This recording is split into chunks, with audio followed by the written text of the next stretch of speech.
रथ यात्रा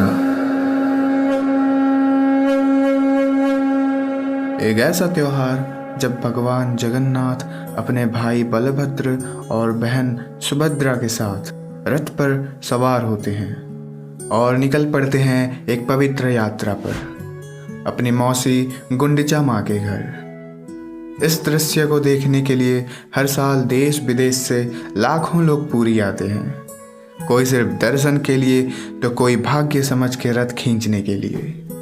लेकिन क्या आपने कभी सोचा है भगवान जगन्नाथ की मूर्ति अधूरी क्यों है? उनका जन्म कैसे हुआ और हर साल वो अपनी मौसी के घर क्यों जाते हैं? तो आज हम ले जाएंगे आपको एक अद्भुत यात्रा पर, द्वापर युग से शुरू होने वाले उस कहानी तक जहाँ से शुरू हुआ जगन्नाथ का दिव्य रूप। जब महाभारत युद्ध खत्म हुआ, जब पांडवों ने कौरवों को मारकर विजय प्राप्त की, तब गांधारी अपने 100 पुत्रों की मृत्यु से दुखी और क्रोधित होकर भगवान श्री कृष्ण को एक श्राप देती है। वो श्राप ये था कि एक दिन भगवान श्री कृष्ण का यादव वंश पूरी तरह से मिट जाएगा।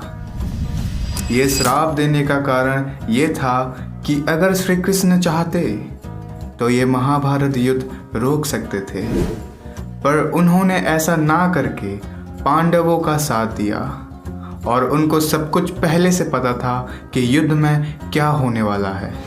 उसके बाद गांधारी के श्राप के अनुसार यादव वंश का अंत हुआ।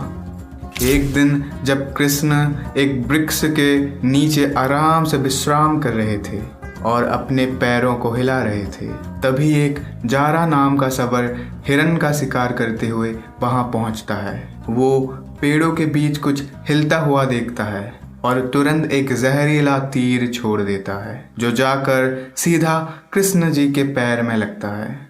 जब जारा जाके देखता है तो उसका तीर कृष्ण जी के पैर पे लगा हुआ था। ये देखकर जारा बहुत दुखित होकर कहता है, हे प्रभु, मैंने क्या कर दिया? मेरे लिए तो मृत्यु दंड भी काफी नहीं होगा। ये सुनते ही कृष्ण जी मुस्कुराते हुए कहते हैं, इसमें तुम्हारा कोई दोष नहीं है, ये मेरे ही कर्मों का फल है। जैसे मैंने बानर राज बाली के पीठ पे मार के उसकी मृत्यु की थी, मुझे भी वैसे ही मृत्यु मिल रही है। ये कहकर कृष्ण जी स्वर्गवास करते हैं। उनके शरीर को जारा ने अग्नि को अर्पण किया, लेकिन उनका हृदय अग्नि से भी ना जला। तब जारा ने उसे एक लकड़ी से बांध दिया जिसे दारू ब्रह्म कहा जाता है और उसे समुद्रों में बहा दिया। वो दारू धीरे धीरे उड़ीसा की एक नदी में आ पहुंचती है। उस समय एक शबर संप्रदाय था जिनका राजा थे विश्ववसु।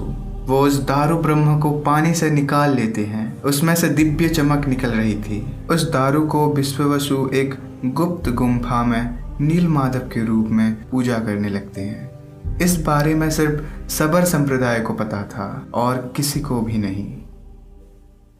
मध्य भारत में एक राज्य था अवंती, जिसका राजा थे श्री इंद्रद्युम्न, जो कि विष्णु भगवान के बहुत बड़े भक्त थे।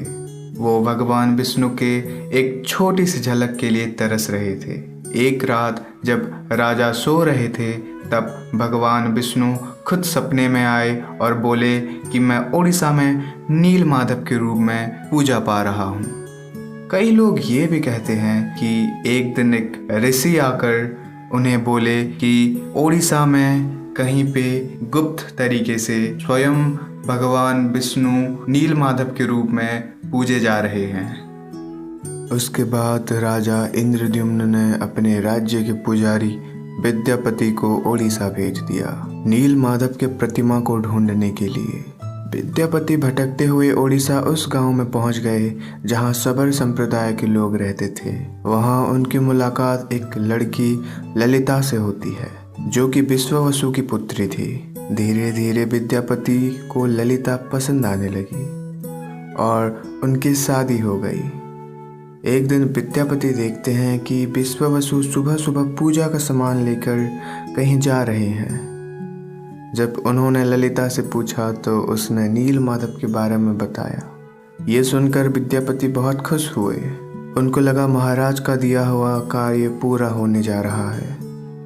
विद्यापति ने ललिता से पूछा कि नील माधव की प्रतिमा कहाँ है। पहले तो ललिता ने मना कर दिया, पर बार बार अपने पति के पूछने की वजह से उसने विश्ववसु जी से बात किया और विश्ववसु मान गए, लेकिन एक शर्त पर कि वहाँ जाते वक्त और आते वक्त आंखों में काला कपड़ा बांध दिया जाएगा। विद्यापति राजी हो गए। अगले दिन सुबह सुबह उनकी आंखों पर काला कपड़ा बांधकर विश्ववसु उन्हें गुम्फा में ले गए, जहाँ नील माधव की पूजा होती थी। विद्यापति ने नील माधव का दर्शन किया और वापस आ गए। कुछ दिन बाद विद्यापति राजा के पास जाकर सब बताते हैं और ये भी बताते हैं कि उन्होंने रास्ते में सरसों के दाने गिरा दिए थे, जिससे रास्ते याद रहे। राजा ये सुनकर बहुत खुश हुए और तुरंत ही उस जगह पर निकल पड़े। पर जब वहाँ पहुँचते हैं तो नील माधव की प्रतिमा वहाँ नहीं होती। राजा दुखित हो जाते हैं।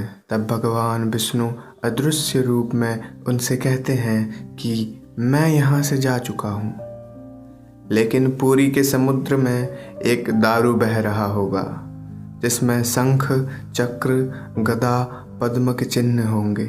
उसे ले आओ और उसमें से मूर्ति का निर्माण करो। राजा समुद्र किनारे पहुँचते हैं और वैसे ही चिन्ह वाली दारू उन्हें मिलती है। वो उसे महल ले आते हैं और मूर्ति बनवाने के लिए कई कारीगर बुलाते हैं, पर कोई भी सफल नहीं होता। कुछ दिनों बाद स्वयं विश्वकर्मा एक वृद्ध कारीगर के रूप में आते हैं और कहते हैं, मैं मूर्ति बना सकता हूँ, लेकिन एक शर्त पर, मुझे 21 दिन तक बंद कमरे में काम करने दो और कोई अंदर ना आ पाए। राजा राजी हो गए। कुछ दिन तक मूर्ति बनने की आवाज़ आती रही, लेकिन एक दिन आवाज़ आनी बंद हो गई। ये बात रानी गुंडिचा को चिंतित कर देती है। वो राजा से कहते हैं कि वो बूढ़ा बिना खाए पिए इतने दिनों से अंदर काम कर रहा है, पता नहीं किस हालत में होगा।